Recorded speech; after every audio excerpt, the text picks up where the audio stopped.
I was just waiting to be killed because I didn't even care anymore.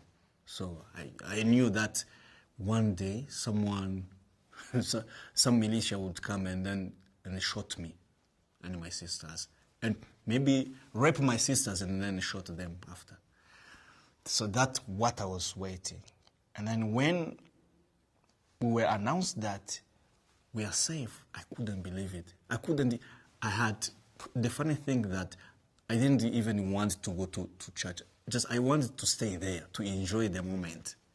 Just to enjoy the moment, to enjoy the new sun. Because the sun that was beaming to us during the genocide was not the usual sun. Even every time that we are in April to July, I look at the sun in a different way because it's different from other days. Because those months are really critical to me. So I was not keen to go to school, to St. Andre school. So I wanted at the same time to hug them, and then to cry.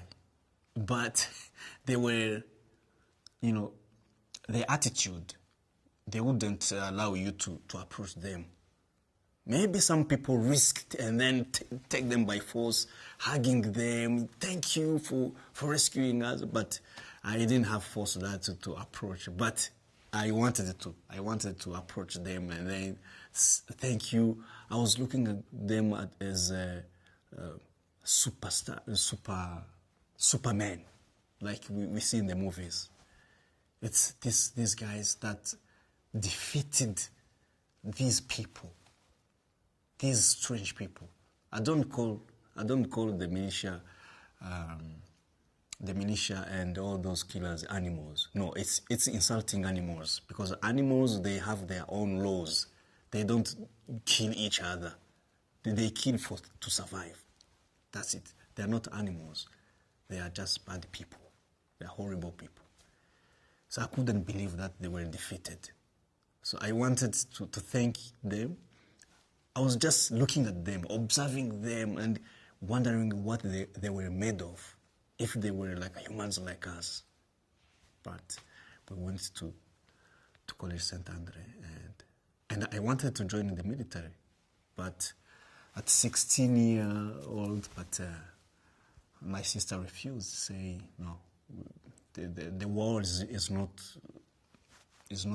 yet ended. You could be killed. And you're the only boy in our family surviving because others they were killed. Is there anything else you would like to say about the sacrifices or the efforts of the RPA to save people? Well, actually, I have to say that the RPA, looking at the age of the soldiers who were there during that time, looking at the challenges they had to face, they had a spirit of sacrifice I've never seen. Because some of the young people, for instance, like the one who took us to Byumba, we were talking, I went chatting with him because he was so tired.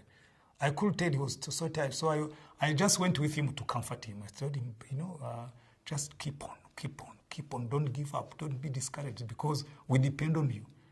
And the boy he looked like a young boy. I think he was 19 or 20. And he told me, I've spent the whole night fighting. And now I thought I was going to rest before I go back to fight. And now they're telling me to walk this distance after such a night. But he did walk us to Byumba.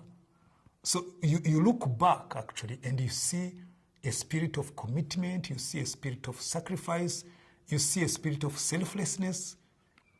I remember some of the young men, they were carrying people. Actually, when people got tired, they would just go and carry them and help them with their luggage. It was just a totally different type of spirit I had never seen. So speaking of the RPA during those days, it was a totally different type of army. Mainly for us, who were used to an army that was ruthless and kind of an army that was cruel. And so you get to a point where you say, can a soldier be so nice? Can a soldier be so helpful? Can a soldier be there for me? For us, we couldn't believe it, for some of us. But it was a time, even in the camp in Byumba, the spirit there, so encouraging, so comforting, so you found that there was this kind of hope in the air that they recreated. Maybe it was because we were coming out of that kind of fire, but during those days, those young men were just so special.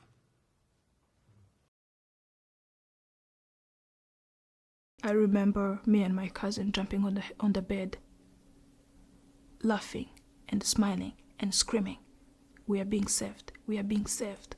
Because as soon as Mr. Kaiwa said, "These are RPF, they're here to rescue us," we're like, wow! Like I said, I could not tell who was who, because they had we call them ibitenge, it's just a fabric material, they had wrapped it over their head, and you could not see their face really easily.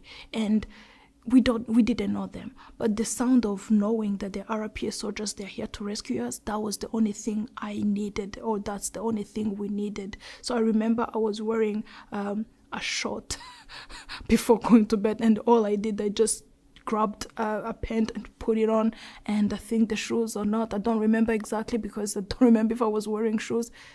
Then we went out. All I remember, though, I was carrying my cousin because he could not walk. He was not wearing any shoes. Yeah, I was wearing shoes. He did not. So that's why I had to carry him. So in that very moment, when we heard it was RPF, it didn't matter how he looked or who he was. I didn't need to look at his face.